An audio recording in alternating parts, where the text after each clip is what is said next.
Good morning everyone. Start करते हैं अपनी क्लास आज की यानी कि 18 मार्च के करंट अफेयर्स की। पहले क्वेश्चन में पूछा गया हाल ही में धूम्रपान निषेध जो दिवस है ये कब मनाया गया है। तो ये मनाया गया है 13 मार्च को।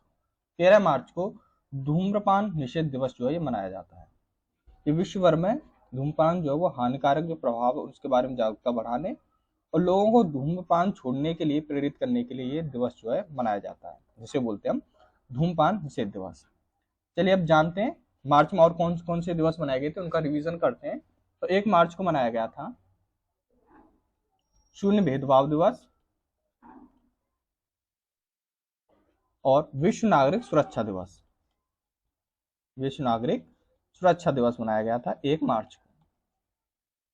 3 मार्च की बात करें तो 3 मार्च को मनाया गया था विश्व वन्यजीव दिवस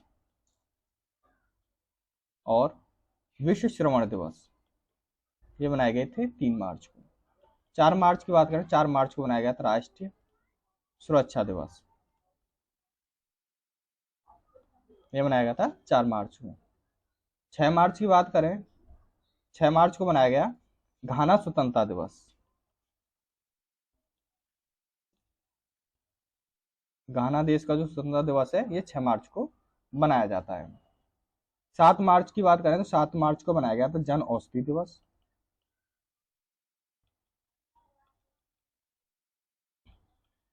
8 मार्च की बात करें तो 8 मार्च को मनाया गया अंतर्राष्ट्रीय महिला दिवस। अंतर्राष्ट्रीय महिला दिवस ये मनाया जाता है 8 मार्च को। 10 मार्च को मनाया गया था सीआईएसएफ का स्थापना दिवस। सीआईएसएफ की जो स्थापना की गई थी 10 मार्च को की गई थी। और अंतर्राष्ट्रीय महिला न्यायाधीश दिवस भी, अंतर्राष्ट्रीय महिला न्यायाधीश दिवस ये भी मनाया गया था 10 मार्च को। 11 मार्च की बात करें तो 11 मार्च को मनाया गया था वर्ल्ड प्लम्बिंग डे। ये मनाया गया था 11 मार्च को। और 12 मार्च को मनाया गया मॉरिशस दिवस। मॉरिशस दिवस ये मनाया गया था 12 मार्च को। तो हाल ही में ये मनाए गए थे मार्च में, जिनका आपको मैंने रिवीजन करा दिया है। जैसे 1 मार्च को शून्य भेदभाव दिवस मनाया गया, विश्व नागरिक सुरक्षा दिवस मनाया गया। 3 मार्च को मनाया गया विश्व वन्यजीव दिवस, विश्व श्रवण दिवस। 4 मार्च को मनाया गया राष्ट्रीय सुरक्षा दिवस। 6 मार्च को मनाया गया घाना स्वतंत्रता दिवस। 7 मार्च को मनाया गया जन औषधि दिवस और 8 मार्च को मनाया गया अंतर्राष्ट्रीय महिला दिवस। 10 मार्च को सीआईएसएफ का स्थापना दिवस और महिला न्यायाधीश दिवस मनाया गया, अंतर्राष्ट्रीय महिला न्यायाधीश दिवस। 11 मार्च को मनाया गया वर्ल्ड प्लम्बिंग डे। 12 को मनाया गया मॉरिशस दिवस। क्लास अच्छी लगा करें, लाइक शेयर जरूर किया करो, सब्सक्राइब भी कर लिया करो ताकि आपके पास डेली डेली जो करंट अफेयर्स क्लास है वो आती रहे। अब चलते हैं नेक्स्ट क्वेश्चन पे। नेक्स्ट क्वेश्चन में पूछा गया हाल ही में कहाँ ऐतिहासिक पूर्ण महिला समुद्री निगरानी मिशन का आयोजन किया गया है। समुद्री निगरानी मिशन का आयोजन किया गया है जो कि एक ऐतिहासिक पूर्ण महिला समुद्री निगरानी मिशन है। तो ये किया गया है अंडमान और निकोबार में। अंडमान और निकोबार में ऐतिहासिक पूर्ण महिला समुद्री निगरानी जो मिशन है ये आयोजित किया गया है। चलिए अब चलते हैं नेक्स्ट क्वेश्चन पे। नेक्स्ट क्वेश्चन की बात करें, नेक्स्ट क्वेश्चन में पूछा गया है हाल ही में कहाँ प्राइवेट जो रॉकेट है वो ब्लास्ट हुआ है। ये कहाँ पर किया गया, तो ये किया गया है जापान में। जापान की जो प्राइवेट स्पेस कंपनी है जिसका नाम है स्पेस वन, स्पेस वन ये जापान की एक प्राइवेट कंपनी है। इस कंपनी के स्पेस वन ने पहले प्राइवेट रॉकेट जिसका नाम था काइरोस, काइरोस इस रॉकेट का नाम था जो कि जापान की प्राइवेट कंपनी ने बनाया था स्पेन वन ने। इसे उसने लॉन्च किया, लेकिन ये जो रॉकेट है ये 5 सेकंड के अंदर इसमें विस्फोट हो गया था, यानी लॉन्च होती इसमें विस्फोट हो गया था। तो ये जापान की स्पेस कंपनी ने बनाया था स्पेस वन। चलिए अब चलते हैं, इसका नाम जो था वो कायरोम था, ठीक है ना, नाम याद रखना कायरोम था। और जो कंपनी थी स्पेस की जो प्राइवेट इसका नाम था स्पेन वन। चलिए अब चलते हैं नेक्स्ट क्वेश्चन पे। नेक्स्ट क्वेश्चन में पूछा गया है हाल ही में ब्रजेश कुमार सिंह को किस बैंक के कार्यकारी निदेशक नियुक्त किया गया है। ब्रजेश कुमार को किस बैंक के कार्यकारी निदेशक के रूप में नियुक्त किया गया है, तो ये किया गया इन्हें इंडियन बैंक के ब्रजेश कुमार सिंह को कार्यकारी निदेशक के रूप में नियुक्त किया गया है। चलिए अब चलते हैं नेक्स्ट क्वेश्चन पे। नेक्स्ट क्वेश्चन में पूछा गया हाल ही में चीन, ईरान और किस देश में ओमान की खाड़ी में संयुक्त जो नौसैनिक अभ्यास है ये किया गया है। तो तीसरा देश कौन सा है, तो ये है रूस। चीन, ईरान और रूस, इनके बीच में ओमान की खाड़ी में संयुक्त जो नौसैनिक अभ्यास है ये शुरू किया गया है। इस ड्रिल को समुद्र सुरक्षा बेल्ट 2024 भी कहा गया है। इस अभ्यास में युद्धपोत और विमानन को शामिल किया गया है। वर्ष 2019 में उसके बाद ये उनका चौथा सैनिक अभ्यास है। 2019 में हुआ था, उसके बाद ये चौथा अभ्यास किया जा रहा है चीन, ईरान और रूस के बीच में। अब जानते हैं रूस से जुड़े हुए और भी करंट अफेयर्स के बारे में। तो रूस के अंतरिक्ष यात्री जिनका नाम है ओलेग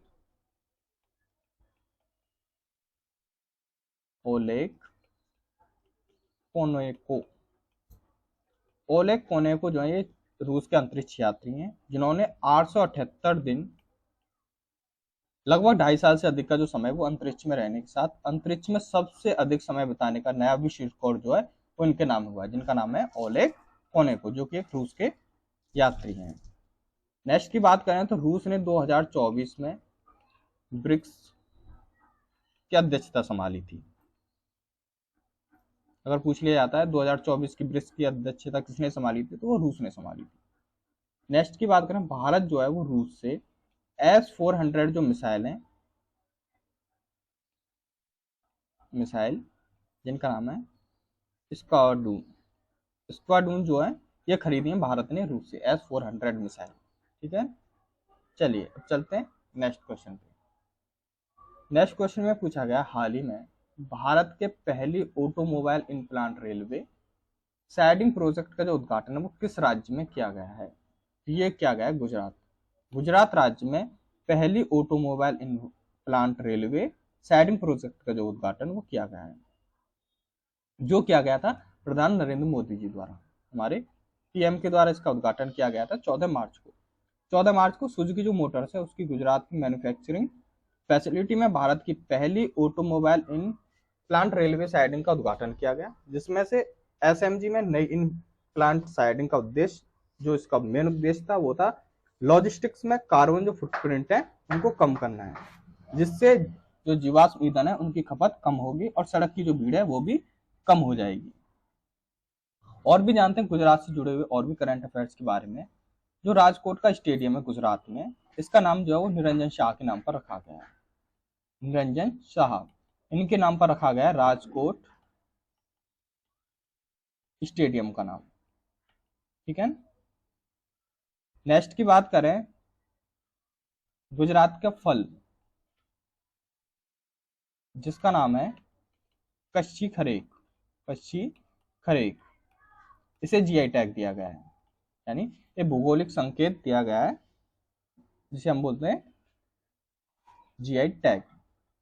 ये गुजरात का एक फल था जिसका नाम था कच्ची खरेक, है ना, इसे जीआई टैग दिया गया है। नेक्स्ट की बात करें तो भारत का सबसे बड़ा थिएटर फेस्टिवल जिसका नाम है रंग महोत्सव, ये भारत का सबसे बड़ा थिएटर फेस्टिवल है जो कि कच्छ में शुरू किया, गुजरात के कच्छ में शुरू किया गया था रंग महोत्सव। चलिए अब चलते हैं नेक्स्ट क्वेश्चन पे। नेक्स्ट क्वेश्चन की बात करें तो इसमें पूछा गया हाल ही में किसने promising investors of the year का पुरस्कार जीता है। तो किसने जीता है, तो ये जीता है सचिन सालुंखे ने promising investor of the year का जो पुरस्कार है वो अपने नाम किया है। चलिए अब जानते हैं हाल ही में किस किस को पुरस्कार दिए गए हैं, उन्हें भी जान लेते हैं। तो हाल ही में नीदरलैंड के इरास्मस पुरस्कार, इसका नाम है इरास्मस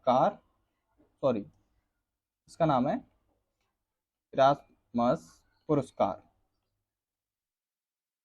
2024 जो है अमिताभ घोष को दिया गया है। अमिताभ घोष को नीदरलैंड के इरास्मस पुरस्कार 2024 से सम्मानित इन्हें किया गया है। नेक्स्ट की बात ये नीदरलैंड का है, याद रखना, ये नीदरलैंड का पुरस्कार है, नीदरलैंड का पुरस्कार है, जिसका नाम है इरास्मस पुरस्कार 2024। इससे अमित घोष को सम्मानित किया गया है। नेक्स्ट की बात करें तो नेक्स्ट में मिस वर्ल्ड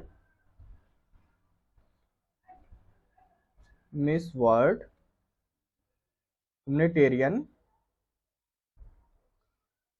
अवार्ड, जिसका नाम है ह्यूमैनिटेरियन अवार्ड, इससे नीता अंबानी को सम्मानित किया गया है। नीता अंबानी को मिस वर्ल्ड ह्यूमैनिटेरियन अवार्ड से सम्मानित किया गया है। नेक्स्ट की बात करें, नेक्स्ट में रिकेन यामामोटो 2024 जो है, जिसका नाम है प्रित्जकर पुरस्कार, जो कि आर्किटेक्चर नोबेल जो है ये जीता है, जो कि जीता है रिकेन यामामोटो ने। नेक्स्ट की बात करें तो भारत को खसरा और रुबेला चैंपियन पुरस्कार जीता है, जो जीता है भारत ने। कौन सा पुरस्कार? खसरा, जो बीमारी होती है खसरा वाली, खसरा, और रुबेला चैंपियन पुरस्कार, जिसमें चैंपियन रहा है भारत। इस पुरस्कार से सम्मानित किया गया है भारत को, खसरा और रुबेला चैंपियनशिप पुरस्कार। चलिए अब चलते हैं नेक्स्ट क्वेश्चन पे। नेक्स्ट क्वेश्चन की बात करें तो हाल ही में किस राज्य के मुख्यमंत्री ने सीए लागू न करने की घोषणा की है? यानी कि अपने राज्य में किस मुख्यमंत्री ने सीए लागू न करने की घोषणा की गई है? तो ये की गई है तमिलनाडु। तमिलनाडु राज्य के मुख्यमंत्री ने सीए लागू करने की न करने की घोषणा लागू की, यानी कि हम सीए लागू नहीं करेंगे, ये तमिलनाडु राज्य के मुख्यमंत्री ने घोषणा की गई है इनके द्वारा। बात करें सीए के बारे में, ये एक बिल है जिसे होता है सिटीजनशिप अमेंडमेंट एक्ट।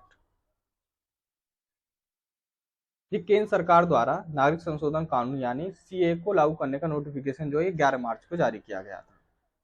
11 मार्च को जो सेंट्रल गवर्नमेंट है, इसने सीए को लागू करने के लिए घोषणा कर दिया, यानी इसका नोटिफिकेशन जारी कर दिया था। इसके साथ ही अब नागरिक संशोधन कानून देश भर में लागू, यानी पूरे भारत में ये लागू किया जाएगा। इसका जो विरोध में ये तमिलनाडु के सीएम है, जिन्होंने बोल दिया कि सीए हम लागू न करेंगे। बात करें सीए के बारे में, सीए जो कानून है वो अफगानिस्तान, पाकिस्तान और बांग्लादेश के जो हिंदू हैं, सिख, बौद्ध, जैन, पारसी और ईसाई समुदायों को सुरक्षित आश्रय देने के लिए जो 31 दिसंबर 2014 या उससे पहले भारत आ चुके हैं, ये कानून उन्हें नागरिकता देने के लिए बनाया गया है, ना कि उनसे नागरिकता छीनने के लिए बनाया गया है। ये उनको नागरिकता देने के लिए बनाया गया है। अब जान लेते हैं तमिलनाडु से जुड़े हुए और भी करंट अफेयर्स के बारे में। तो तमिलनाडु के मुख्यमंत्री ने एक राष्ट्र एक चुनाव और परिसीमन प्रक्रिया, इसका प्रस्ताव जो है इन्होंने पेश किया है। एक राष्ट्र एक चुनाव इसलिए है, ये सबसे बेहतर ऑप्शन है एक राष्ट्र एक चुनाव, यानी कि हमारे जो देश है भारत देश, इसमें हर साल कहीं ना कहीं किसी न किसी राज्य में कहीं ना कहीं पर किसी न किसी चीज के चुनाव चलते रहते हैं। इन सभी चीजों को कम करने के लिए एक राष्ट्र एक चुनाव के रूप में, यानी एक साथ ही सारे चुनाव हो जाएं, इसके लिए इन्होंने ये प्रस्ताव पेश किया, जो कि एक बेहतर कदम माना जा रहा है। नेक्स्ट की बात करें, तमिलनाडु की आदिवासी महिला जिनका नाम है श्रीपति, जो कि एक आदिवासी महिला है, ये तमिलनाडु की सिविल जज बनी है, ये श्रीपति जो है ये एक आदिवासी महिला है। नेक्स्ट की बात करें तो हुंडई और आईआईटी मद्रास, ये तमिलनाडु में हाइड्रोजन इनोवेशन जो वैली है वो स्थापित करेंगे। हाइड्रोजन इनोवेशन वैली जो करेंगे हुंडई और आईआईटी मद्रास, ये तमिलनाडु में अपनी हाइड्रोजन इनोवेशन वैली जो है स्थापित करने का प्लान बना रहे हैं, ठीक है ना, वहां पर स्थापित करेंगे। चलिए अब चलते हैं नेक्स्ट क्वेश्चन पे। नेक्स्ट क्वेश्चन की बात करें तो इसमें पूछा गया है, हाल ही में भारत ने किस देश के साथ संयुक्त आर्थिक और व्यापार समिति की स्थापना के लिए समझौता किया है? तो ये किया गया है डोमिनिक गणराज्य के साथ। डोमिनिक गणराज्य के साथ भारत ने देश के साथ संयुक्त आर्थिक और व्यापार समिति की स्थापना के लिए इन्होंने ये समझौता किया है। व्यापार एवं आर्थिक संबंध समिति यानी अन्य देशों के साथ हमारे आर्थिक संबंधों के विस्तार या कार्य क्षेत्र एवं संचालन मामलों के एक समन्वय और समकालिक ढंग से विकसित करने के लिए ये एक संस्थागत तंत्र है, जिसकी जो स्थापना यानी जिसकी जो गठन किया गया था वो किया गया था 3 मई 2005 को इसका गठन किया गया था, जो कि एक समकालिक ढंग से विकसित करने के लिए एक संस्थागत तंत्र है। चलिए अब चलते हैं नेक्स्ट क्वेश्चन पे। नेक्स्ट क्वेश्चन में पूछा गया हाल ही में किसे प्रतिष्ठित IAA गोल्डन कंपास जो अवार्ड है इससे सम्मानित किया गया है। तो ये किया गया है श्रीनिवास स्वामी को। श्रीनिवास स्वामी को प्रतिष्ठित IAA गोल्ड कंपास अवार्ड से इन्हें सम्मानित किया गया है, जो कि आपको इस इमेज में नजर आ रहे हैं। IAA गोल्डन कंपास पुरस्कार के बारे में बात करें तो ये पुरस्कार उन दिग्गजों को सम्मानित करता है जिन्होंने मार्केटिंग, विज्ञान और मीडिया के उद्योग के क्षेत्र में महत्वपूर्ण योगदान दिया होता है। संचार में उत्कृष्टता लाने के प्रति प्रतिबद्धता के साथ साथ अंतर्राष्ट्रीय जो विज्ञापन संघ होते हैं उनकी विश्वव्यापी उन्नति के लिए उनके योगदान को सम्मान करने के लिए ये पुरस्कार जो है उन्हें दिया जाता है। चलिए चलते हैं नेक्स्ट क्वेश्चन पे। नेक्स्ट क्वेश्चन में पूछा गया हाल ही में खेलो इंडिया राइजिंग टैलेंट आइडेंटिफिकेशन यानी कि कीर्ति कार्यक्रम का उद्घाटन किया गया। कहां पर किया गया है? तो ये किया गया है चंडीगढ़ में। चंडीगढ़ में खेलो इंडिया राइजिंग टैलेंट यानी कि आइडेंटिफिकेशन कीर्ति कार्यक्रम का उद्घाटन किया गया है। कीर्ति योजना की जो फुल फॉर्म है वो है खेलो इंडिया राइजिंग टैलेंट आइडेंटिफिकेशन, जिसे बोलते हैं शॉर्ट फॉर्म में कीर्ति। ये देश के 9 से 18 वर्ष के जो युवा होंगे, 9 से 18 वर्ष की आयु के जो युवा होंगे यानी स्कूल जाने वाली उम्र में एथलीटों के लिए कीर्ति खेलो इंडिया मिशन के तहत एक महत्वाकांक्षी राष्ट्रव्यापी ये कार्यक्रम है, ठीक है ना, जिसका नाम है कीर्ति। इसकी फुल फॉर्म की बात की जाए तो यह खेलो इंडिया राइजिंग टैलेंट आइडेंटिफिकेशन। चलिए अब चलते हैं नेक्स्ट क्वेश्चन पे। नेक्स्ट क्वेश्चन में पूछा गया हाल ही में किसने जन औषधि जो केंद्र है उसके लिए क्रेडिट सहायता कार्यक्रम जो है वो लॉन्च किया गया है जन औषधि केंद्रों के लिए। तो ये किया गया है डॉक्टर मनसुख मंडाविया के द्वारा। डॉक्टर मनसुख मंडाविया ने जन औषधि केंद्रों के लिए क्रेडिट सहायता कार्यक्रम जो है वो लॉन्च किया है। चलिए अब चलते हैं नेक्स्ट क्वेश्चन पे। नेक्स्ट क्वेश्चन में पूछा गया हाल ही में SBI ने अपने ट्रांजैक्शन बैंकिंग प्लेटफॉर्म के लिए किसके साथ साझेदारी की है? तो ये की गई है इन्होंने ओरियंट प्रो के साथ। ओरियंट प्रो के साथ SBI ने अपने ट्रांजैक्शन जो बैंकिंग प्लेटफॉर्म होते हैं उनके लिए इस ओरियंट प्रो के साथ इन्होंने ये साझेदारी की है। चलते हैं नेक्स्ट क्वेश्चन पे। नेक्स्ट क्वेश्चन पूछा गया हाल ही में क्षेत्रीय एयरलाइन सेवा जिसका नाम है फ्लाइंग 91 का उद्घाटन किसने किया है? तो ये क्या है ज्योतिरादित्य सिंधिया ने। ज्योतिरादित्य सिंधिया ने क्षेत्रीय एयरलाइन सेवा फ्लाइंग 91 का उद्घाटन किया गया है। बात करें फ्लाइंग 91 के बारे में तो ये मंगलवार को आके मोपा और लक्षद्वीप की अगत्ती के बीच में पहली उड़ान का संचालन ये करेगा। इस उड़ान को केंद्रीय उड्डयन मंत्री जिनका नाम है ज्योतिरादित्य सिंधिया, इन्होंने नई दिल्ली से हरी झंडी से दिखाई थी, जो कि एयरलाइन की घोषणा की वह 18 मार्च को गोवा से बेंगलुरु और हैदराबाद को जोड़ने वाली उड़ानों के साथ वाणिज्यिक सेवा जो वो शुरू करेगा। इनके बीच में ये चलेगी, ठीक है ना। गोवा से बेंगलुरु और हैदराबाद को जोड़ने वाली उड़ान है, उनके साथ ये सेवा अपना शुरू करेगा। चलिए अब चलते हैं नेक्स्ट क्वेश्चन पे। नेक्स्ट क्वेश्चन की बात करें तो हाल ही में किसे विश्व स्तर पर आगमन के लिए सर्वश्रेष्ठ हवाई अड्डे के रूप में मान्यता दी गई है? तो ये दी गई है कैंपोगोडा इंटरनेशनल एयरपोर्ट। कैंपोगोडा इंटरनेशनल एयरपोर्ट को विश्व स्तर पर आगमन के लिए सर्वश्रेष्ठ हवाई अड्डे के रूप में इसे मान्यता दी गई है, जो कि बेंगलुरु का हवाई अड्डा है, ठीक है। धन्यवाद, आज के लिए बस इतना ही। क्लास अच्छी लगी हो लाइक शेयर जरूर करना, सब्सक्राइब भी कर लेना ताकि डेली डेली आपके पास करंट अफेयर्स की क्लास आती रहे। धन्यवाद मेरे चैनल में जुड़े रहने के लिए।